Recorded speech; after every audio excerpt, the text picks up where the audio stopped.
Hello friends, good morning. आधीचं आहे ना सकाळ सकाळमध्ये मस्ती करायचं चालू होतं. बाहेर निघाला आणि चेअर काढून मागत होता. मी काही काढून दिलं नाही, मग काय त्याचा चेअर काढत होता. मी मशीनवर बसते ना, मग त्याला पण मशीनवर आहे ना मस्ती करायची होती म्हणून काढून मागत होता. मी काही काढून दिलं नाही. मग काय लगेच त्याला घरामध्ये घेतलं आणि टी व्ही चालू करून दिली. टी व्ही वगैरे लावून दिला. घरातली मी सगळे कामे वगैरे करून घेतली. बाहेर कपडे टाकायला निघाली होती. कपडे वगैरे झाले होते. मग काय लगेच मी घरात गेली. मी सुद्धा फ्रेश झाली आणि आधीला सुद्धा आहे ना आंघोळी वगैरे करून दिली आणि लगेच त्याला आहे ना स्कूलसाठी रेडी करून घेतलं. बाकी घरातली कामे पडलेली होती ते सुद्धा करून घेतलं. तर आधीची ना मस्ती चालू होती, खेळायचं चालू होतं त्याचं. मग काय लगेच त्याला घेतलं आणि लगेच निघालो आम्ही स्कूलसाठी.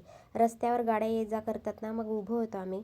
मग काय लगेच त्याला स्कूलसाठी ना सोडून दिलं आणि लगेच घरी आली. घरी आल्यावर बघितलं केक. मग काय लगेच केक वगैरे खायला बसली, कारण मला केक खूप आवडतो. मग काय लगेच पार्सल आलं होतं. मग ते पार्सलसुद्धा म्हटलं उघडून बघू कसं आहे असं. मग काय ते पार्सल वगैरे पण उघडून बघितलं. संध्याकाळी काय बनवू ते पण विचार करत बसली होती. मग काय कच्चं दूध पडलेलं होतं गाईचं. मग काय त्याला आटवून घेतलं थोडं साखर वगैरे टाकून आणि मस्त खाऊन घेतलं ते. आणि संध्याकाळी जेवण वगैरे झालं, निघायला फिरायला. तर भेटूया नेक्स्ट व्हिडिओमध्ये.